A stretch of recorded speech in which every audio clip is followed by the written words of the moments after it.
ito ay rated SPG. Striktong patnubay at gabay ng magulang ang kailangan. Maaaring may masiselang tema, lengguwahe, karahasan, sexual, horror o droga na hindi angkop sa mga... Hindi na nga kinaya ng konsensya ni Tali at sasabihin na nga niya ang katotohanan kay Rosel. Handa na nga niyang sabihin na hindi nga siya ang tunay na anak ni Rosel at kakambal ni Tyrone dahil ang tunay na anak nga ni Rosel ay itong si Belle na kay Chris. Kaya naman nga't dahil dito, ikukumpirma nga ito ni Rosel kay Malu at susugurin niya nga ito.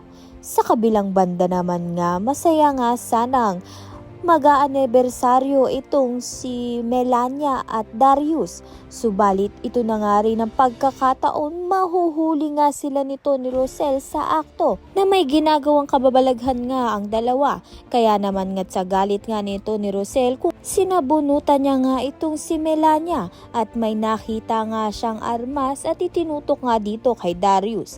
Handa na nga siyang putulin ang kasamaan nito ni Darius. Wala naman ngang magawa itong si Melania dahil may hawak na armas nga itong si Rosel. Kaya naman nga't yan at iba pa ang dapat nating pakaabangan. Maraming salamat sa iyong panonood.